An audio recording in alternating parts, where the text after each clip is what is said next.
Hello friends, welcome back to my YouTube channel. അപ്പോൾ ഞാൻ ഇന്ന് വന്നേക്കുന്നത് നമുക്ക് സ്പെഷ്യലായിട്ട് തയ്യാറാക്കാൻ പറ്റിയ ഒരു ഡ്രിങ്ക്സിൻ്റെ റെസിപ്പി ആയിട്ടാണ് കേട്ടോ. നമുക്ക് പാലും കുറച്ച് ഫ്രൂട്ട്സൊക്കെ ഉണ്ടെങ്കിൽ നല്ല ടേസ്റ്റി ആയിട്ട് ചെയ്യാൻ പറ്റിയ റെസിപ്പിയാണ് ഇത്. കുട്ടികൾക്കാണെങ്കിലും എന്താ പറയുക, മുതിർന്നവർക്കാണെങ്കിലും ഒക്കെ ഇഷ്ടപ്പെടും. പ്രത്യേകിച്ച് നമുക്ക് നോമ്പ് തുറക്കുമ്പോഴോ അല്ലെങ്കിൽ ഇടയത്താഴത്തിനൊക്കെ കഴിച്ച് വയറ് നിറയ്ക്കാൻ പറ്റിയ ഒരു റെസിപ്പിയാണ്. എല്ലാവരും ഒന്ന് ട്രൈ ചെയ്ത് നോക്കാം. എന്നിട്ട് വീഡിയോ ഇഷ്ടപ്പെടുവാണെങ്കിൽ ലൈക്ക് ചെയ്യുക, ഷെയർ ചെയ്യുക, നിങ്ങളുടെ അഭിപ്രായങ്ങളൊക്കെ കമൻറ്റ് ബോക്സിൽ അറിയിക്കുക കേട്ടോ. എൻ്റെ ചാനൽ ആദ്യമായിട്ടാണ് കാണുന്നതെങ്കിൽ ഒന്ന് സബ്സ്ക്രൈബ് ചെയ്ത് സപ്പോർട്ട് ചെയ്യുക.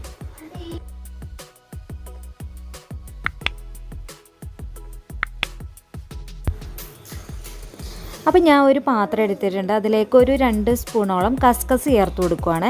അതിലേക്ക് ഒരു 1/4 ഗ്ലാസ് വെള്ളം കൂടി ഒഴിച്ചു കൊടുത്തിട്ട് നന്നായിട്ട് മിക്സ് ചെയ്തിട്ട് മാറ്റി വയ്ക്കണം കേട്ടോ. അപ്പോൾ നിങ്ങൾക്ക് വേണമെങ്കിൽ കുറച്ച് പഞ്ചസാര ഇതിലൊക്കെ ചേർത്ത് കൊടുക്കുക. ഞാൻ ഇപ്പോൾ ചേർക്കുന്നില്ല.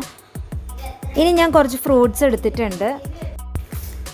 അപ്പോൾ നമുക്ക് ഇഷ്ടമുള്ള ഫ്രൂട്ട്സൊക്കെ എടുക്കാം കേട്ടോ. ഞാൻ ഇവിടെ മാതളം, അതുപോലെ തന്നെ ആപ്പിള്, പഴം, മാങ്ങ, അതുപോലെ തന്നെ കുറച്ച് നട്ട്സ് എടുത്തിട്ടുണ്ട്. പിസ്ത, ബദാം, അതൊക്കെ നിങ്ങളുടെ ഇഷ്ടം പോലെ എടുക്കാം കേട്ടോ.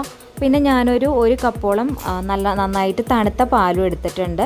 അപ്പോൾ പാലിൻ്റെ അളവ് നിങ്ങൾക്ക് കൂട്ടാനെങ്കിൽ കൂട്ടുകയൊക്കെ ചെയ്യാം. ഞാനിവിടെ 1 കപ്പാണ് എടുത്തേക്കുന്നത്. ഇനി ഞാനൊരു ബൗൾ എടുത്തിട്ടുണ്ട്. അതിലേക്ക് നമ്മൾ തണുത്ത പാൽ ആദ്യം തന്നെ ഒഴിച്ചു കൊടുക്കാം.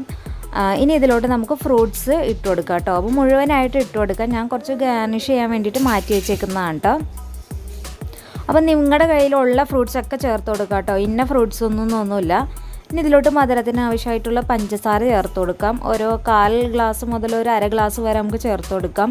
ഇനി ഇത് നന്നായിട്ട് ആ പഞ്ചസാര ഒന്ന് ഇളക്കി യോജിപ്പിച്ചെടുക്കാം കേട്ടോ. ഇനി ഇതിലോട്ട് നമ്മൾ എടുത്ത് വെച്ചിട്ടുള്ള ഒരു കസ്കസും ചേർത്ത് കൊടുക്കാം.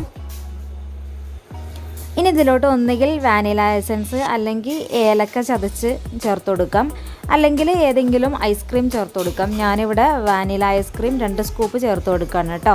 അപ്പോൾ നിങ്ങൾക്ക് ഏത് വേണമെങ്കിലും ചേർത്ത് കൊടുക്കാവുന്നതാണ്. ഇനി നന്നായിട്ട് മിക്സ് ചെയ്തിട്ട് ഇത് നമുക്ക് ഫ്രിഡ്ജിലോട്ട് മാറ്റാം.